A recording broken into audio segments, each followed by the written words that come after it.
ચલો, Britain, United Kingdom, Britain અથવા તો કેટલાક લોકો લખતા હતા, તો અહીંયા આગળ હું કહી દઉં ઇંગ્લેન્ડ, પણ તમે કહી શકશો આને. હા, જાહેર હિતની અરજી જ કહેવાય, એને અપીલ ન કહેવાય, જાહેર હિતની અરજી જ કહેવાય. ઇંગ્લેન્ડમાંથી શું લીધું? તો સંસદીય શાસન પ્રણાલી. જો એક કીવર્ડ તમને આપી દઉં, કીવર્ડ તમને આપી દઉં અહીંયા, ઇંગ્લેન્ડ, બ્રિટન, કંઈ પણ સંસદનું પૂછાય ને, સંસદ સંબંધિત બાબત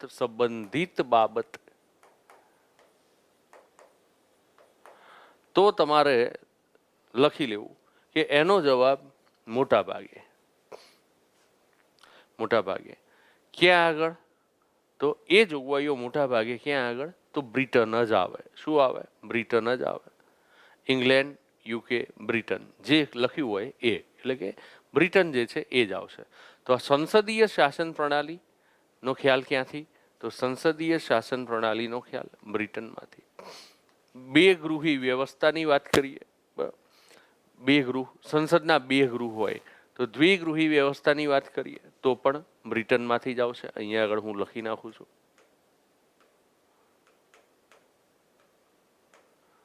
દ્વિગૃહી વ્યવસ્થા, તો પણ બ્રિટન આવે. સંસદીય શાસન પ્રણાલી બ્રિટન આવે. એકલ નાગરિકત્વ, કે દેશની અંદર આપણને નાગરિકત્વ કોનું મળે છે? દેશનું નાગરિકત્વ, દેશનું, રાજ્યોનું નથી મળતું, દેશનું નાગરિકત્વ મળે છે. કે ભાઈ આપણે કહીએ તો આપણે ભારતના નાગરિક છીએ.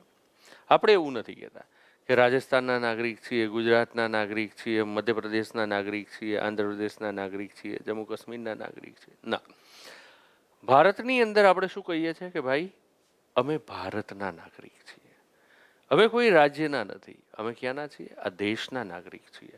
તો ધ્યાનમાં રાખજો મિત્રો, વાલા વિદ્યાર્થી મિત્રો, કે ભારતની અંદર આ રીતે જેને દેશનું નાગરિકત્વ અપાય છે, તો આને કહેવાય સિંગલ સિટીઝનશીપ, એકલ નાગરિકત્વ.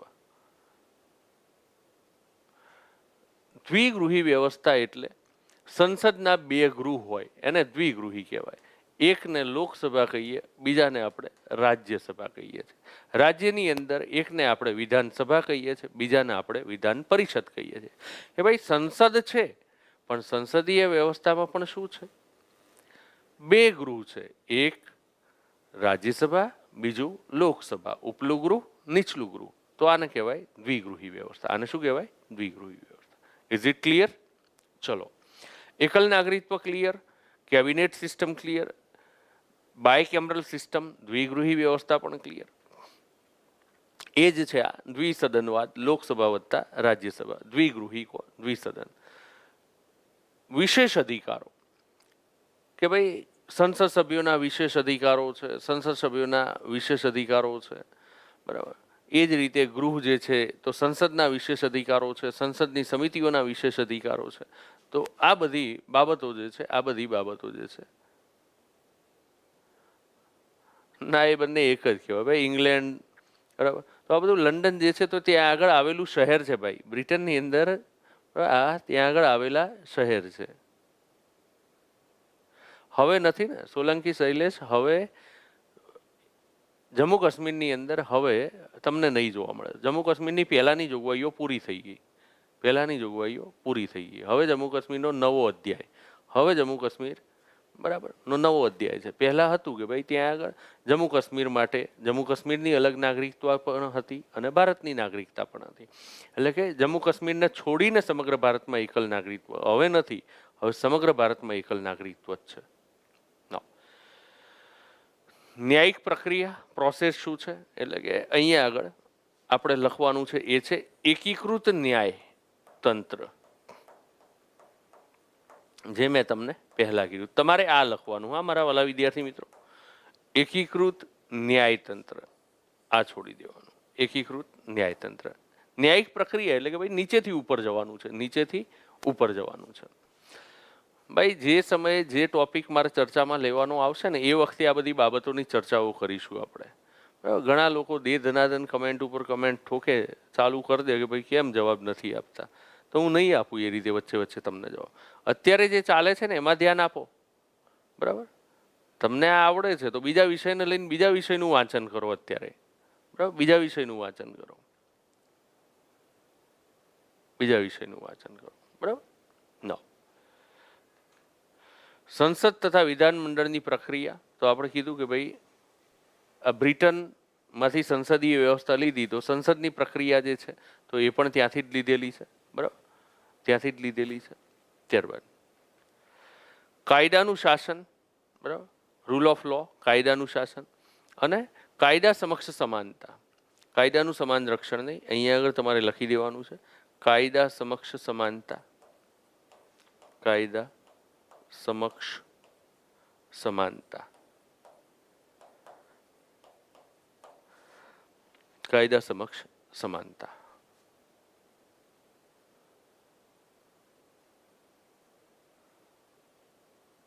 ચલો, આયર્લેન્ડ. તો આયર્લેન્ડમાંથી કઈ કઈ જોગવાઈઓ લીધી? તો મોસ્ટ આઈએમપી જે છે કે ભાઈ આયર્લેન્ડની અંદરથી શું લીધું? તો આયર્લેન્ડની અંદરથી મોસ્ટ આઈએમપી રાજનીતિના માર્ગદર્શક સિદ્ધાંતો. રાજનીતિના માર્ગદર્શક સિદ્ધાંતો જે છે તો એનો ખ્યાલ ક્યાંથી લેવામાં આવ્યો? તો રાજનીતિના માર્ગદર્શક સિદ્ધાંતો આયર્લેન્ડના બંધારણમાંથી. ભારતીય બંધારણનો કયો ભાગ છે? આ ભાગ 4 છે. આ ભારતીય બંધારણનો કયો ભાગ છે? આ ભાગ 4.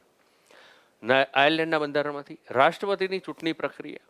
બરાબર, કે આપણે કહીએ છીએ કે આર્ટિકલ નંબર 24 અને 25, સોરી 54 અને 55, અનુચ્છેદ નંબર 54 એન્ડ 55, આ બંનેની અંદર શેની વાત છે? તો રાષ્ટ્રપતિના ઇલેક્શનની વાત છે. શેની વાત છે? રાષ્ટ્રપતિના ઇલેક્શનની વાત છે. તો ઇલેક્શન રાષ્ટ્રપતિનું કઈ રીતે કરવામાં આવશે? તો એને કહેવાય રાષ્ટ્રપતિની ચૂંટણીની પ્રક્રિયા, એટલે કે ઇલેક્શનની પ્રોસિજર. તો આનો ખ્યાલ પણ આપણે ક્યાંથી લીધો છે? આયર્લેન્ડના બંધારણની અંદરથી જ લીધેલો છે. આયર્લેન્ડના બંધારણની અંદરથી જ લીધો છે.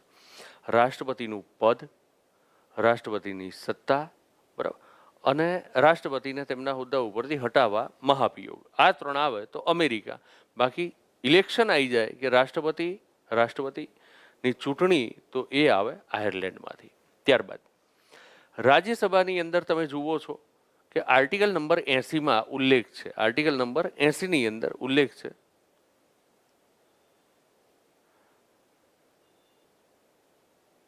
તો આર્ટિકલ નંબર 80ની અંદર ઉલ્લેખ છે કે રાષ્ટ્રપતિ રાજ્યસભાની અંદર મહત્તમ 12 સભ્યો જે છે ને એની શું કરી શકે છે? નિમણૂક કરી શકે છે. મહત્તમ 12 સભ્યોની નિમણૂક કરી શકે. તો આવા રાજ્યસભાની અંદર જે 12 સભ્યોની નિમણૂક અપાય છે તો એ ખ્યાલ આપણે ક્યાંથી લીધો? આયર્લેન્ડની અંદરથી લીધો. એ ખ્યાલ ક્યાંથી લીધો? આયર્લેન્ડની અંદરથી. કે રાજ્યસભામાં ફક્ત એ પણ ક્યાં થાય? રાજ્યસભામાં જ થાય. લોકસભાની અંદર નિમણૂક રાષ્ટ્રપતિ આવા કોઈ સભ્યોને આપી શકે નહીં. પહેલાં હતું કે એંગ્લો ઇન્ડિયન્સ 2 જે છે એને નિમણૂક આપી શકે, પણ હાલ નથી. હવે એ ચર્ચાઓ હું અહીંયા આગળ નહીં કરું. એ લોકસભા અને રાજ્યસભાનું ચેપ્ટર આવશે, આર્ટિકલ નંબર 79, 80 અને 81. એ વખતે ધૂમધામથી આપણે ચર્ચાઓ કરીશું. Is it clear? નાઉ હવે આ જે 12 સભ્યો છે તો એ 12 સભ્યો કયા ક્ષેત્રના હોય? તો કળા, સાહિત્ય, શિક્ષણ, સમાજ સેવા. કલા, સાહિત્ય, શિક્ષણ અને સમાજ સેવા જેવા ક્ષેત્રોની અંદરથી હશે, એમની નિમણૂક આપવામાં આવશે. તો આમાં ધ્યાન રાખજો મિત્રો, આયર્લેન્ડમાં 3 જોગવાઈઓ તમારી પરીક્ષા માટે હું આઈએમપી કહીશ અહીંયા આગળ કે આયર્લેન્ડમાંથી લેવામાં આવેલી બાબતોમાં 3 જોગવાઈઓ તમારે યાદ જ કરી લેવાની છે આયર્લેન્ડમાંથી. અહીંયા આગળ સાઈડમાં 1 લાઇનરમાં આપણે લખી પણ દઈશું આવું કે રાજ્યનીતિના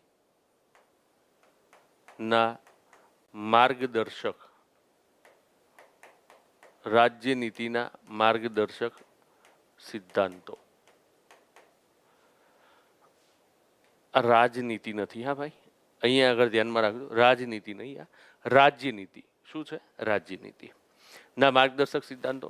નંબર 2 ની અંદર રાષ્ટ્રપતિની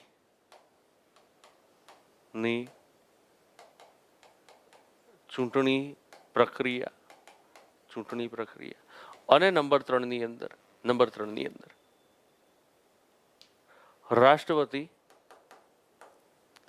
રાષ્ટ્રપતિ દ્વારા રાજ્યસભામાં 12 સભ્યોની નિમણૂક.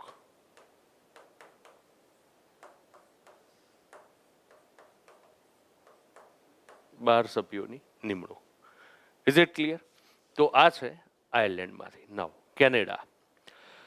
તો કેનેડાની અંદર આપણે જોઈએ સંઘીય શાસન વ્યવસ્થા જે છે, સંઘાત્મક શાસન વ્યવસ્થા, સંઘીય શાસન વ્યવસ્થા, સમવાય તંત્ર જેને કહી શકાય, સમવાય તંત્ર. તો એનો ખ્યાલ જે છે એ ક્યાંથી લેવાયો? તો એનો ખ્યાલ લેવાયો છે કેનેડામાંથી. હવે ઘણા પ્રશ્ન એ થશે કે ભાઈ આ સમવાય તંત્ર એટલે શું? જ્યાં આગળ મારે ક્લિયર કરવાનું છે ને ત્યાં તમે મને પૂછશો નહીં તો પણ હું ક્લિયર કરીશ. આ આપણા અભ્યાસની ખાસિયત છે મિત્રો, કે જ્યાં આગળ મને લાગશે કે આટલી બાબત તો તમને ક્લિયર કરવી જ પડે મારે પહેલાં, બાકી પછી કોઈ ભાગની અંદર જઈને ક્લિયર કરવાની બાબતો તો ભાગમાં જ ધૂમધામથી આપણે ડિટેલમાં ક્લિયર કરીશું. અહીંયા આગળ પછી કોઈ ભાગની ચર્ચામાં ચડી જઈએ, બરાબર, અને તમારા પ્રશ્નોની કોઈ ચર્ચામાં ચડી જઈએ, શું થાય? રિલિવન્ટ બાબત જે છે ને એ તૂટી જાય, લિંક તૂટે, તમારા અભ્યાસની તૂટે. હું તમારા ખાતર કહું છું, મારા માટે નથી કહેતો. લાંબા સમયથી એક અનુભવની અંદરથી મેં એ જોયું છે કે જો લિંક તૂટે છે તો સામેવાળા વિદ્યાર્થીને તમે આપેલી માહિતીનું કોઈ જ મહત્વ નથી રહેતું. રાઈટ? એટલે પ્રયત્નો તમારે મારી સાથે સાથે તમારે પણ કરવાના છે કે તમારી લિંક જળવાય ને એ ખાસ તમે ધ્યાન રાખજો. આપણે 1.5 પોણા 2 કલાક 2 કલાક લેક્ચર જે પણ ચાલે, પણ તમારું ધ્યાન આ સતત અભ્યાસની અંદર રહેવું જોઈએ. પછી તમારું મનમાં પ્રશ્નો ચાલ્યા કરે ને દનાદન તમે પ્રશ્નો જે છે એ લખ્યા જાઓ. શું મતલબ છે એનો? અભ્યાસની અંદર જે સમય કરો છો એ સમયે એક્સલન્ટ કાર્ય કરી લો. અને આ 1.5-2 કલાકનો સમય આપશો આવનારા તમારા પરીક્ષાની અંદર. આ સમયનો તમને પરિણામ મળવાનું છે. આ સમયનું જે છે એ તમને પરિણામ મળે. હવે સમવાય તંત્ર શું છે? તો સમવાય તંત્રનો મતલબ છે કે ભાઈ એક કેન્દ્ર હોય, કેન્દ્રની સરકાર હોય દેશની અંદર. તો આ કેન્દ્રની સરકાર તો હશે, પણ સાથે સાથે રાજ્યો જે છે ને તો એ રાજ્યોની પણ સરકાર હોય. અને આ કેન્દ્ર અને રાજ્યોની સરકાર ભેગા મળી અને દેશને ચલાવશે. માત્ર કેન્દ્ર એકલું દેશને નહીં ચલાવે. કેન્દ્રની સાથે સાથે એના નાના નાના જે એકમો છે, ઘટકો છે, રાજ્યો છે, કેન્દ્ર શાસિત પ્રદેશો છે, તો આનું પ્રશાસન પણ શાસન ચલાવવાની અંદર સાથે હશે. અને આ પ્રશાસનની અંદર આ રીતે એકબીજાની ભાગીદારીથી જે તંત્ર ઊભું કરવામાં આવશે એને કહેવાય છે સમવાય તંત્ર. પણ આ સમવાયી વ્યવસ્થાની અંદર મજબૂત કોણ હશે? તો મજબૂત હશે કેન્દ્ર સરકાર. મજબૂત કોણ હશે? કેન્દ્ર સરકાર. સમજો કે રાજ્યોની સરકારો છે એને સાથે રાખવાની છે, પણ પછી રાજ્યોની સરકારોને વધુ સત્તા નથી. વધુ સત્તા મજબૂત કોણ છે? કેન્દ્ર છે. કારણ કે આ બધાને એક સાથે એક જૂથમાં પકડી રાખીને પછી સરકાર ચલાવવાની છે. રાઈટ? તો ફેડરેશન છે, ફેડરલ સ્ટ્રક્ચર છે, બરાબર, સમવાય તંત્ર ફેડરલ સ્ટ્રક્ચર આપણે કહીએ. પણ ફેડરલ સ્ટ્રક્ચરની અંદર પણ મજબૂત કોણ? સેન્ટર જે છે એ મજબૂત છે, કેન્દ્ર સરકાર જે છે એ મજબૂત છે. એટલે આને સંપૂર્ણ ફેડરલ સિસ્ટમ ન કહી શકાય, આને આપણે ક્વાસી ફેડરલ સિસ્ટમ કહી શકીએ. કેન્દ્ર અને રાજ્ય વચ્ચે સત્તાનું વિભાજન તો ધ્યાનમાં રાખજો કે કેન્દ્ર અને રાજ્યો વચ્ચે, હવે સ્વાભાવિક છે કે ભાઈ સમવાય તંત્ર છે, બંને સાથે મળીને શાસન ચલાવશે. તો બંને સાથે મળીને શાસન ચલાવશે તો એનો મતલબ છે કે આ બંને વચ્ચે સત્તાનું વિભાજન તો કરો તમે પહેલા. બંને સાથે રહીને શાસન ચલાવશે. મજબૂત કેન્દ્ર છે, તમે આ પણ કહો છો તો તમે એ પણ કરો ને સાથે સાથે કે અમને કેટલી સત્તાઓ છે, રાજ્યને કેટલી સત્તાઓ, કેન્દ્રને કેટલી સત્તાઓ. તો આને કહેવાય સત્તાનું વિભાજન. સેપરેશન ઓફ પાવર કરો, ડિવિઝન ઓફ વર્ક કરો. આ કરો તો એના માટે ભારતીય બંધારણે શું આપ્યું? અનુસૂચિ 7. અહીંયા આગળ લખી નાખું છું, ત્યાં તમને નથી દેખાતું, ચિંતા ન કરતો. અનુસૂચિ 7. અને આ જે 7મી અનુસૂચિ આપી એ 7મી અનુસૂચિમાં શું આપ્યું? 3 યાદી આપી. શું આપ્યું? 3 યાદીઓ. એક જેને આપણે કહીએ છીએ સંઘ યાદી, બીજી યાદીને કહીએ છીએ રાજ્ય યાદી, અને ત્રીજી યાદીને કહીએ છીએ આપણે સમવર્તી યાદી.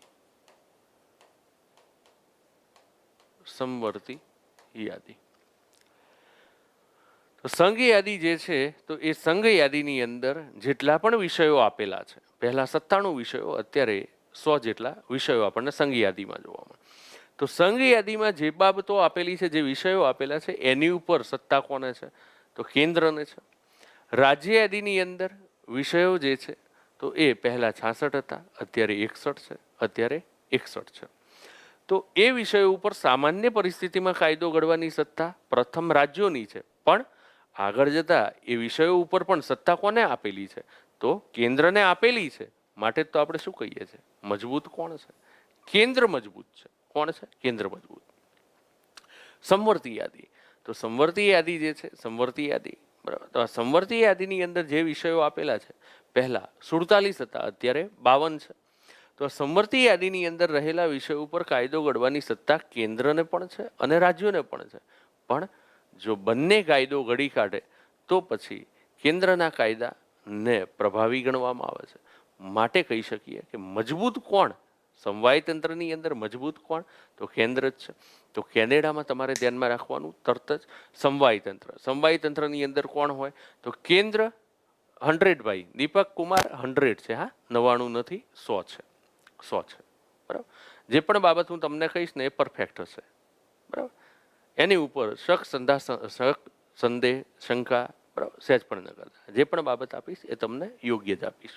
ના કે ભાઈ સમવાય તંત્ર છે, તો સમવાય તંત્ર છે, સમવાય તંત્ર છે, તો તરત પ્રશ્ન એ થવો જોઈએ કે સમવાય તંત્ર ક્યાંથી? કેનેડામાંથી. તો તરત જ આગળ વધવાનું કે સમવાય તંત્રમાં કેન્દ્ર અને રાજ્ય સાથે છે, મજબૂત કેન્દ્ર છે, તો પછી આમની વચ્ચે સત્તાનું વિભાજન થવું જોઈએ. તો સત્તાનું વિભાજન આવે એટલે તરત જ યાદ આવે અનુસૂચિ 7. તો અનુસૂચિ 7 એ પણ ક્યાંથી? તો એ પણ કેનેડામાંથી લેવાયેલ ખ્યાલ છે, એ પણ કેનેડામાંથી લેવાયેલ ખ્યાલ છે. રાઈટ. મજબૂત કેન્દ્ર ધરાવતું સમવાય તંત્ર વાત કરી જ લીધી આપણે પહેલા. કેન્દ્રની અવશેષી સત્તાઓ બરાબર, કેન્દ્રની અવશિષ્ટ સત્તાઓ. અવશેષીની જગ્યાએ તમે લખજો આવું અવશિષ્ટ, કે જે સત્તાઓ કોઈને નથી આપેલી અને કદાચ એની ઉપર પ્રશ્ન ઊભો થાય, જે સત્તાઓ કોઈને નથી આપી અને કદાચ એની ઉપર પ્રશ્ન ઊભો થાય કે ભાઈ હવે આ સત્તા કોને રહેશે, તો એ ઓલવેઝ હંમેશા કોને રહેશે? કેન્દ્રને રહે. એ હંમેશા કોને રહે? કેન્દ્રને રહે. તો આને કહેવાય અવશિષ્ટ સત્તાઓ. આને શું કહેવાય? અવશિષ્ટ સત્તાઓ કહેવાશે. કેન્દ્ર દ્વારા રાજ્યની અંદર રાજ્યપાલની નિમણૂક, બરાબર. રાજ્યની અંદર રાજ્યપાલની નિમણૂક કોના દ્વારા કરવામાં આવે? રાષ્ટ્રપતિ દ્વારા કરવામાં આવે. કોના દ્વારા કરવામાં આવે? રાષ્ટ્રપતિ દ્વારા કરવામાં આવે. તો આ રાષ્ટ્રપતિ દ્વારા નિમણૂક થાય તો આને શું કહેવાય? કેન્દ્ર દ્વારા નિમણૂક છે. એને શું કહેવાય? કેન્દ્ર દ્વારા નિમણૂક છે. તો આ કેન્દ્ર દ્વારા રાજ્યની અંદર રાજ્યપાલની જે નિમણૂક થાય છે, તો ફરી પાછું તમને શું દેખાશે? મજબૂત કોણ? કેન્દ્ર જ. મજબૂત કોણ? કેન્દ્ર. ભલે રાજ્યોને સત્તાઓ છે, રાજ્યો કાયદાઓ ઘડે છે, પણ રાજ્યના કાયદાને પણ મંજૂરી કોણ આપશે? ચલો કમેન્ટના માધ્યમથી અહીંયા આગળ મારે તમારી પાસે જવાબ જોઈએ છે, તો હું તમને પૂછીશ કે આમાં તમારે જવાબ આપવાનો છે. રાજ્યના કાયદાને, રાજ્યનો કાયદો ક્યારે બને છે, અથવા તો રાજ્યનો ખરડો જે છે એ કાયદો ક્યારે બને? તો કોની મંજૂરીથી બને? રાજ્યનો કોઈ પણ ખરડો જે છે એ કાયદો ત્યારે જ બને જ્યારે રાજ્યના એક પદાધિકારી જે છે એ એને મંજૂરી આપે.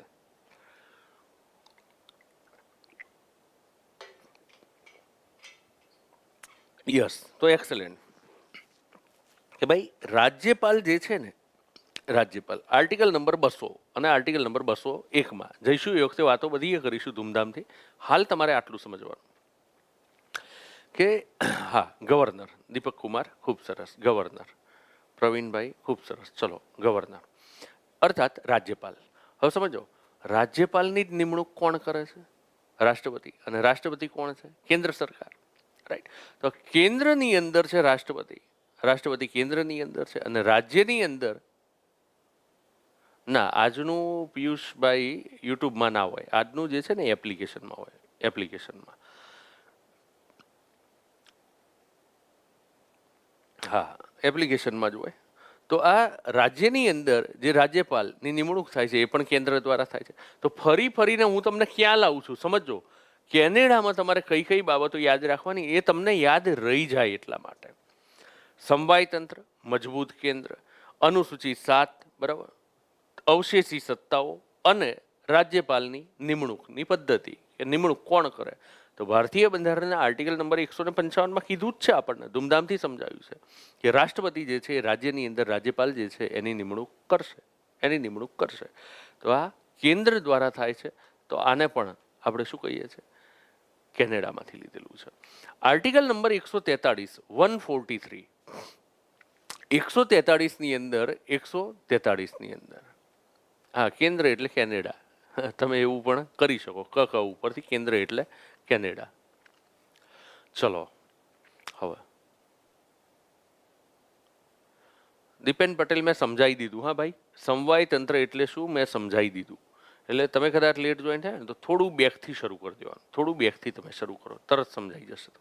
હવે આર્ટિકલ નંબર 143માં રાષ્ટ્રપતિ બરાબર સુપ્રીમ કોર્ટ પાસે સલાહ માગી શકે છે. સરકાર જે છે સુપ્રીમ કોર્ટ પાસે સલાહ માગી શકે છે. રાઈટ. હવે ધ્યાનમાં લેજો કે આ જે બાબત છે એ પણ એ સર્વોચ્ચ ન્યાયાલયનું સલાહકારી ક્ષેત્ર કહેવાય. આને શું કહેવાય? સર્વોચ્ચ ન્યાયાલયનું સલાહકારી ક્ષેત્ર. બરાબર. તો આ સર્વોચ્ચ ન્યાયાલયનું સલાહકારી ક્ષેત્ર જે છે એ પણ ખ્યાલ ક્યાંથી લીધેલો છે? કેનેડામાંથી લીધેલો છે.